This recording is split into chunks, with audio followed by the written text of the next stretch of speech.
Hello friends, मैं हूँ Vineet Kumar. Bankers आश्रम में आपका स्वागत है। आज हम करेंगे सेट नंबर 3। सेट नंबर 3 करेंगे किसका? पैराजंबल का। ठीक है, तो तैयार हो जाइए आप। आपको क्या करना है, सबसे पहले इन पांचों सेंटेंस को बहुत अच्छे से रीड करना है। उसके बाद में आपको क्या करना है, उसके बाद में आपको पैर बनाने हैं। थर्ड काम क्या करना है आपको, फिर ओपनिंग सेंटेंस कौन सा है ये आपको ढूंढना है। फिर ये तीनों काम करने के बाद में आपको क्या करना है, सेंटेंस को कनेक्ट करने की कोशिश करना है आपको। ठीक है, तो सबसे पहले पढ़ते हैं। पहला सेंटेंस क्या बोल रहा है?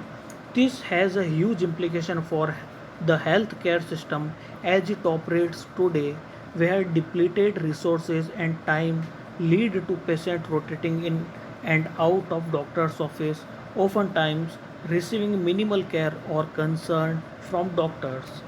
पहले सेंटेंस में ये बोलना चाह रहा है ये कि इसका एक ह्यूज इम्प्लीकेशन होगा। किसके ऊपर होगा? हेल्थ केयर सिस्टम के ऊपर होगा। जैसे कि ये आज ऑपरेट करता है, कैसे होगा कि जहाँ पे क्यों होगा? क्योंकि रिसोर्सेज है ना डिप्लीट करते जा रहे हैं, और टाइम है ना, टाइम भी लगातार मतलब कि क्या है, कम होता जा रहा है। टाइम भी मतलब कि जो डॉक्टर्स को टाइम है वो भी कम मिल पा रहा है। उसके कारण पेशेंट क्या कर रहे हैं, रोटेट कर रहे हैं, डॉक्टर के ऑफिस के चक्कर काट रहे हैं, और कभी कभी जो केयर मिलना चाहिए पेशेंट को, ठीक है, वो भी डॉक्टर से अच्छे से नहीं मिल पाता है। ठीक है, तो ये इस इम्प्लीकेशन की बात कर रहा है कि इसका प्रभाव पड़ेगा हेल्थ केयर सिस्टम पे। अब किस चीज़ का प्रभाव पड़ेगा, तो ये पहले सेंटेंस में हमें कुछ पता नहीं लग रहा है। तो सेकेंड सेंटेंस हम पढ़ते हैं। The placebo effect is when an individuals medical condition और pen show signs of improvement based on a fake intervention that has been presented to them as a real one and used to be regularly dismissed by researcher as a psychological effect. अच्छा, दूसरे sentence में ये बोलना चाह रहा है कि एक प्लेसिबो इफेक्ट नाम का कोई चीज़ है। तो उससे क्या होता है, जो इंडिविजुअल की मेडिकल कंडीशन होती है या फिर जो उसका पेन है, उसका दर्द है, वो दिखाता है किस चीज़, क्या दिखाता है कि improvement based on a fake intervention. मतलब कि उसे ऐसा प्रेजेंट किया जाता है, has been presented to them as a real one. मतलब कि जो पेशेंट होते हैं, ठीक है, उन्हें कोई मेडिकल कंडीशन होती है या कोई दर्द होता है, तो उन्हें ऐसा दिखाया जाता है, ऐसा महसूस करवाया जाता है कि है ना, तो आपको एक है ना रियल दवा दे दी गई है, जबकि वो एक फेक दवा होती है, कुछ फेक चीज़ें होती है, फेक मेडिसिन होती है। ठीक है, तो फेक इंटरवेंशन होता है। तो उस चीज़ से क्या होता है कि उस जो मेडिकल कंडीशन है, ठीक है, उसमें कुछ उसमें है ना शोज़ इम्प्रूवमेंट, तो उसमें कुछ इम्प्रूवमेंट के साइन नज़र आते हैं। तो इसको प्लेसिबो इफ़ेक्ट करते हैं, और इसको रिसर्चर है ना एक साइकोलॉजिकल इफ़ेक्ट मानते हैं कि ये एक ज़्यादा कुछ नहीं, एक साइकोलॉजिकल इफ़ेक्ट है। समझ में आया दूसरा सेंटेंस क्या बोल रहा है? दूसरा सेंटेंस ये बोल रहा है कि प्लेसिबो इफ़ेक्ट में कोई पेशेंट है, उसको कोई बीमारी है, तो डॉक्टर उसे क्या करते हैं कि उसे एक नकली कोई या फिर फेक उसे कोई मेडिसिन दे देते हैं, जबकि एक्चुअल में उसकी कोई मेडिसिन उस रोग की जो भी उसको दिक्कत है, उसकी कोई मेडिसिन है ही नहीं। ठीक है, तो क्या होता है कि उसमें धीरे धीरे अपने आप इम्प्रूवमेंट आने लगता है, और इसी चीज़ को प्लेसिबो इफ़ेक्ट कहा गया है, और इसे डॉक्टर जो रिसर्चर हैं उसे साइकोलॉजिकल इफ़ेक्ट कहते हैं। ठीक है, थर्ड सेंटेंस हम पढ़ते हैं। The placebo effect is not only based on being in believing in treatment. जो प्लेसिबो इफ़ेक्ट है वो सिर्फ बिलीविंग इन ट्रीटमेंट पे ही सिर्फ बिलीव नहीं करता है। हाउएवर, हालांकि as the clinical setting in which treatment are administered is also paramount. तीसरे सेंटेंस में ये बोल रहा है कि जो प्लेसिबो इफ़ेक्ट है वो सिर्फ मतलब कि बिलीविंग ट्रीटमेंट, मतलब कि सिर्फ उस बिलीफ के उस चीज़ पे वर्क नहीं करता है। हालांकि जो क्लिनिकल सेटिंग है और ट्रीटमेंट है और जो एडमिनिस्ट्रेड की गई है वो भी पैरामाउंट है। मतलब कि जो क्लिनिकल ट्रीटमेंट है, ऐसा नहीं है कि सिर्फ आप प्लेसिबो इफ़ेक्ट के ऊपर ही सारा काम कर सकते हो, प्लेसिबो इफ़ेक्ट ही पूरा काम कर देगा। किसी को कोई बीमारी है, हाँ कुछ हद तक प्लेसिबो इफ़ेक्ट है ना, प्लेसिबो इफ़ेक्ट काम कर सकता है, लेकिन इसका मतलब ये नहीं है जो क्लिनिकल ट्रीटमेंट है और जो एडमिनिस्ट्रेड उन्हें दवाई दी जा रही है डॉक्टर्स के द्वारा, उसका कोई रोल नहीं है, उसका भी उतना ही पैरामाउंट रोल है।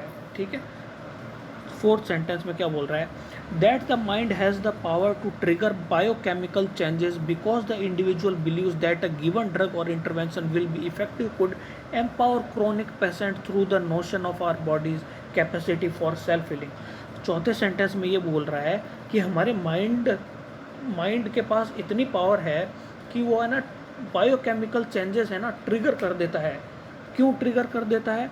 जब उसे इंडिविजुअल को यह विश्वास हो जाता है, यह बिलीव हो जाता है कि उसे जो ड्रग या दवाई दी गई है वो उसके ऊपर इफ़ेक्ट करेगी। मान लो आपको अगर बुखार है, ठीक है, और आपको बुखार की गोली नहीं दे के कुछ नॉर्मल ऐसी विटामिन की गोली दे दी जाए, टैबलेट दे दी जाए, ठीक है, लेकिन आपके माइंड में क्या असर होगा कि हाँ मैंने टैबलेट ले ली है, अब मैं सही हो जाऊँगा। तो उससे माइंड की जो पावर है वो है ना बायोकेमिकल चेंजेस है ना वो ट्रिगर करती है। उससे क्या होता है कि जो हमारी बॉडी है ना उसको लगता है कि मेरे को है ना बिल्कुल इफ़ेक्टिव मतलब की चीज़ मिल गई है इस जिससे कि मेरी बॉडी को जो बीमारी है उससे लड़ पाएगी और ये बॉडी में कैपेसिटी आ जाती है सेल्फ हीलिंग की और वो अपने आप ही ठीक हो जाता है। ठीक है, तो ये है कई बार जो है ना जो सन्यासी और जो मॉन्क्स होते हैं वो इस टेक्निक को यूज़ करते हैं, वो सेल्फ हीलिंग के प्रोसेस पे ज़्यादा ध्यान देते हैं वो बजाय कोई टैबलेट लेने के। ठीक है, तो यही चीज़ बताई गई है। फिफ्थ सेंटेंस में क्या बोल रहा है, जो प्लेसिबो इफेक्ट है वो सिर्फ आजकल पढ़ाया ही नहीं जा रहा है, are now studied not just as foil for the real intervention but as a potential portal into the self healing power of the body. पहले प्लेसिबो इफेक्ट को रिसर्चर मानते थे कि ये एक साइकोलॉजिकल इफेक्ट है, ठीक है, इसे ज़्यादा सीरियसली नहीं लिया जाता था, लेकिन अब इसके ऊपर स्टडी होने लगी है। ठीक है, सिर्फ इसलिए स्टडी नहीं होने लगी कि यह रियल इंटरवेंशन को मतलब कि फॉइल कर देता है, फॉइल रियल इंटरवेंशन के लिए एक फॉइल का काम करता है, but as a potential portal, लेकिन इसके पास पोटेंशियल है कि वह सेल्फ हीलिंग पावर से भी बॉडी को रिकवर कर सकता है। ठीक है, तो पांचों सेंटेंस आपको समझ में आए। ठीक है, अब देखो सबसे पहले मेरे को ये बताओ ओपनिंग रिमार्क कौन सा हो सकता है। देखो, क्या पहला ओपनिंग रिमार्क हो सकता है, दिस हैज़ ह्यूज इम्प्लीकेशन, इसके ह्यूज इम्प्लीकेशन है। किसके ह्यूज इम्प्लीकेशन है हेल्थ केयर सिस्टम पे, हमें कुछ नहीं पता, तो पहला तो बिल्कुल नहीं हो सकता। The placebo effect is van an individual, placebo effect क्या है, प्लेसिबो इफेक्ट एक इंडिविजुअल की मेडिकल कंडीशन और पेन को सोज मतलब कि वो दिखाता है कि उसमें कुछ इंप्रूवमेंट हो रहा है बेस्ड ऑन फेक इंटरवेंशन। ठीक है, तो ये प्लेसिबो इफेक्ट के बारे में बता रहा है, तो हाँ इसके बारे में कुछ जानकारी हमें पूरी तरीके से मिल रही है, तो ये सेंटेंस हो सकता है। ठीक है, the placebo effect not only solidly based on, मतलब प्लेसिबो इफेक्ट है ना सिर्फ इस चीज़ पे बिलीव नहीं करता, इस चीज़ पे बेस्ड नहीं है, मतलब कि ये प्लेसिबो इफेक्ट है ना कि इस चीज़ पे बेस्ड नहीं है। ठीक है, तो देखो ये भी नहीं हो सकता क्योंकि ये प्लेसिबो इफेक्ट के बारे में पहले पता ही नहीं है ना कि ये है क्या, तो इसकी जानकारी हमें इधर से मिल रही है। ठीक है, that the mind has the power to trigger, तो अब देखो दैट से सेंटेंस शुरू हो रहा है, किसके लिए दैट आया, the mind has the power to trigger biochemical changes. ठीक है, तो इस ये भी नहीं हो सकता क्योंकि इसमें भी मेरे को कोई क्लियर जानकारी नहीं मिल रही है किसके बारे में बात कर रहा है।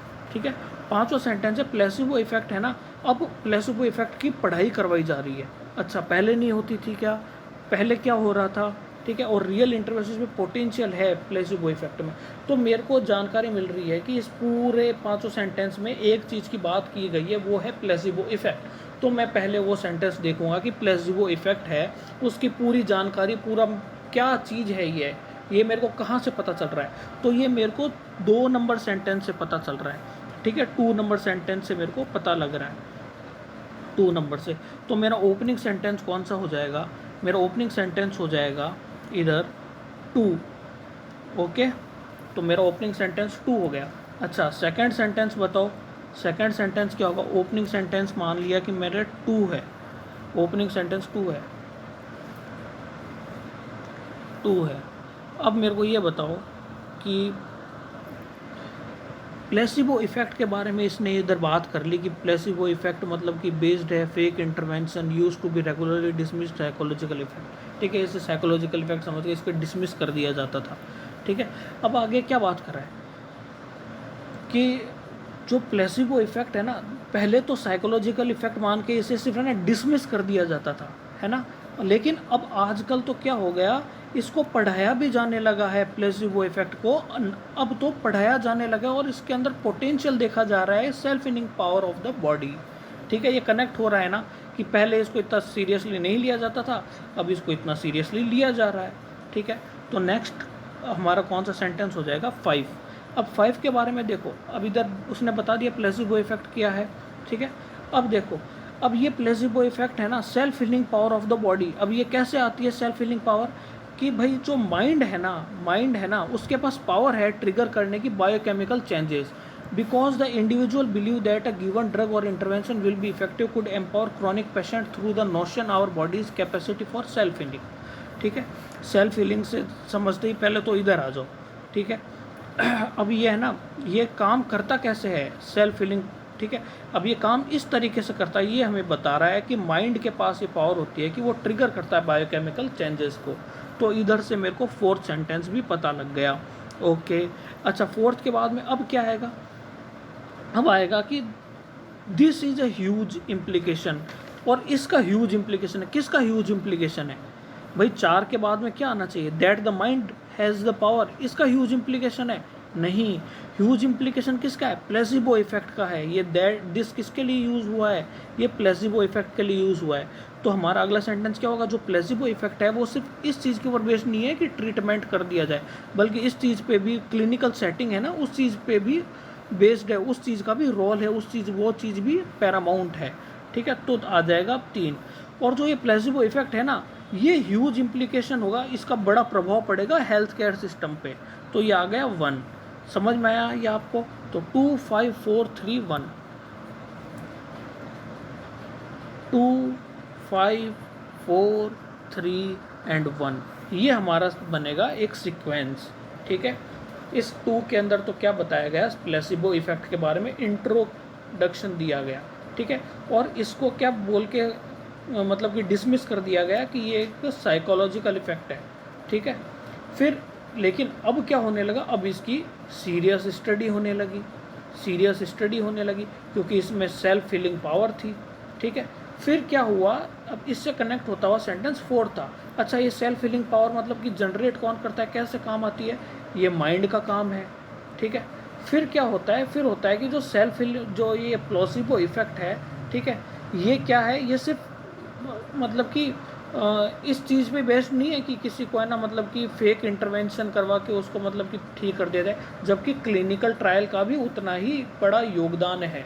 ठीक है, फिर क्या होगा, फिर होगा कि इस प्लेसिबो इफेक्ट से क्या होगा कि जो हमारे हेल्थ केयर सिस्टम है उसके ऊपर काफ़ी ज़्यादा प्रभाव पड़ेगा। अब कैसे प्रभाव पड़ेगा कि भैया कई लोग तो है ना सिर्फ सेल्फ हीलिंग से ही ठीक होने लग जाएंगे ना, तो लोग डॉक्टर के पास क्यों जाएंगे। ठीक है, वो एक उस प्रोसेस को फॉलो करेंगे, तो इससे थोड़ा जो प्रेशर है जो हमारे सिस्टम पे वो थोड़ा कम हो जाएगा। ठीक है, तो ये कनेक्ट करते हुए सेंटेंस थे। आज के लिए इतना ही, मिलते हैं नेक्स्ट वीडियो के अंदर। ठीक है, धन्यवाद।